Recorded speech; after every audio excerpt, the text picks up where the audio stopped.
नमस्कार दोस्तों, मैं आर्किटेक्ट देवेश नैनवाल। आज हम आपसे शेयर करेंगे कि how lockdown affect our life in our house.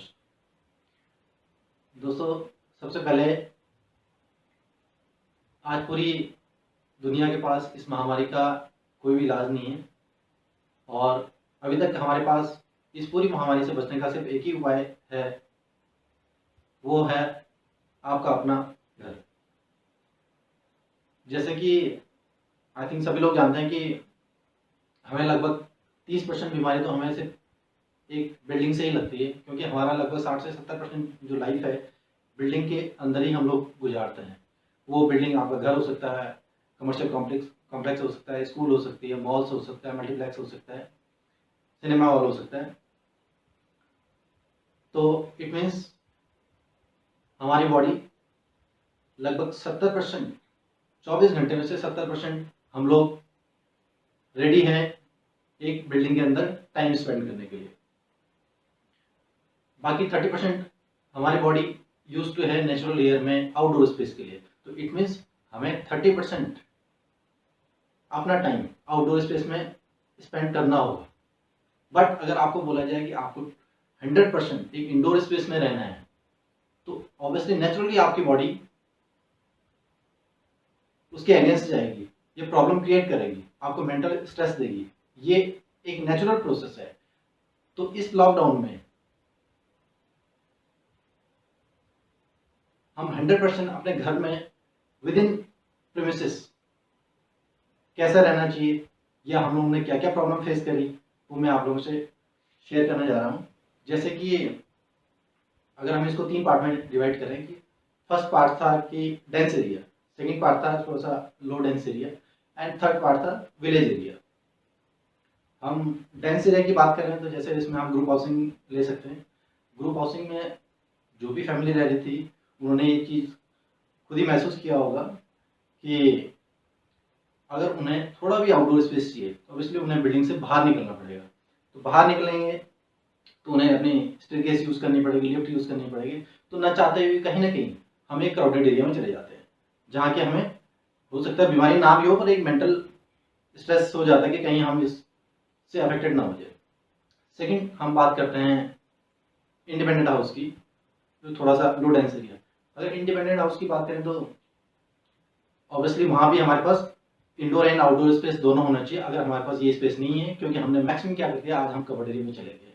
अगर मैक्सिमम कवर्ड एरिया है तो बिल्डिंग के अंदर हमें कितने टाइम तक रह सकते हैं, जैसे कि मैंने पहले भी बताया कि हम कितने टाइम तक हमारी बॉडी कंफर्टेबल है बिल्डिंग के अंदर रहने के लिए, क्योंकि उसके लिए हमें नेचुरल लाइट चाहिए, नेचुरल एयर चाहिए। तो वहाँ भी हम कहीं ना कहीं अनकंफर्टेबल जोन में थे। अब हम बात करते हैं विलेज एरिया की बात। तो इन दोनों एरिया से आई थिंक विलेज एरिया में जो भी लोग रह रहे थे वो ज़्यादा कंफर्टेबल थे then first and second zone के अकॉर्डिंग। तो आई थिंक हमें फ्यूचर, अगर हम जो बिल्डिंग बनाएंगे या फ्यूचर में जो भी हमारा डेवलपमेंट होगा, हमें इस बात पे जरूर सोचना होगा कि हम अब किस जोन में जाना पड़ेगा। हमें डेंस एरिया में रहना है, लो डेंस एरिया में रहना है, ये कहीं ऐसा तो नहीं कि हमें विलेज एरिया डेवलप करना पड़ेगा। हो सकता है हमें स्मार्ट विलेज डेवलप करना पड़े। और अगर हम इंडिपेंडेंट हाउस भी डिजाइन करते हैं तो उसमें हमें जरूर कहीं ना कहीं ये जरूर सोचना पड़ेगा कि हमें इंडोर एंड आउटडोर स्पेस दोनों क्रिएट करने पड़ेंगे, जिससे कि हम कंफर्टेबल जोन में रह सकते हैं। एज एन आर्किटेक्ट मेरे पास भी कोई भी क्लाइंट आता था तो मैं उनका सिर्फ 2 ही चीज़ें रहती थी, भाई घर, बड़ा घर होना चाहिए और उसका एलिवेशन अच्छा होना चाहिए। बट मैंने हमेशा उन लोगों को यही फोकस किया, यही एडवाइस किया कि आपके पास इंडोर स्पेस के साथ साथ एक तो घर फंक्शनल होना चाहिए और उसमें आउटडोर स्पेस जरूर क्रिएट करें। क्योंकि घर का मीनिंग ही ये है कि अगर आप कहीं से भी बाहर से आ रहे हैं तो जैसे आपको एक अपने घर की मिट्टी की खुशबू आती है और आप घर में घुसते हैं तो आपको एक कंफर्ट, एक सुकून फील होना चाहिए, उसी को आप घर बोलेंगे। तो आज शायद उन लोगों को ये चीज़ ज़रूर रियलाइज़ हो रही है। आज हम जैसे सुबह उठते हैं और शाम को सोने तक हम फुली डिपेंडेंट हैं मार्केट के ऊपर। ये खासकर मैं अर्बन एरिया की बात करूँ, सुबह जैसे हम पानी की बात करूँ तो आज हम फुली डिपेंडेंट हैं वाटर प्यूरीफायर पर। अगर हमारा वाटर प्यूरीफायर ख़राब हो जाए तो इस लॉकडाउन में हमारे पास कोई ऑप्शन नहीं है हम उसको ठीक कर सकें, तो हम मजबूर हैं एक गंदा पानी पीने के लिए।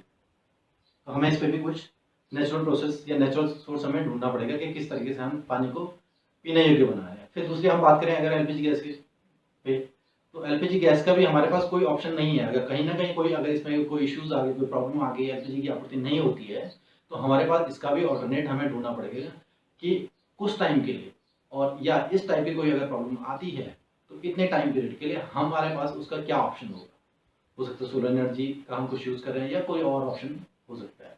नेक्स्ट अगर हम बात करें इलेक्ट्रिसिटी की, सेम अगर इलेक्ट्रिसिटी कहीं अगर 1 महीने के लिए ठप हो जाए तो शट डाउन हो जाए, तो हमारे पास उसका भी ऑप्शन होना चाहिए, चाहे सोलर के में कोई सस्टेनेबल एनर्जी, इसका भी हमें एक सॉल्यूशन ढूंढना पड़ेगा। नेक्स्ट हम वैसी बात करें कि फूड की, तो आज हम फूड पे भी 100% मार्केट पे डिपेंडेंट है, चाहे वेजिटेबल से लेकर ग्रोसरी तक।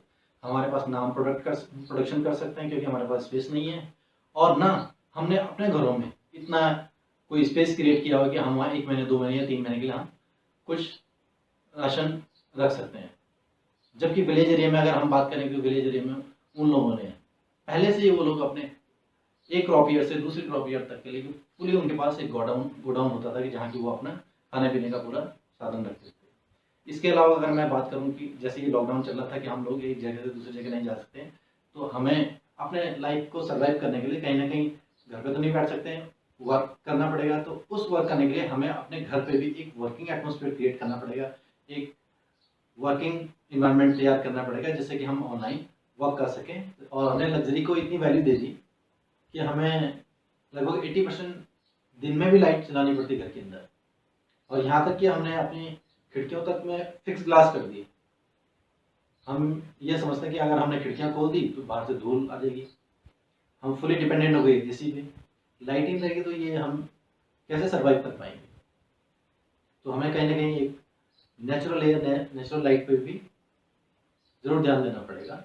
और मेरा सभी से निवेदन है, अगर आपके भी जो भी सुझाव हों प्लीज़ ज़रूर कमेंट या हमसे शेयर करें। Thank you. जय हिंद, जय भारत।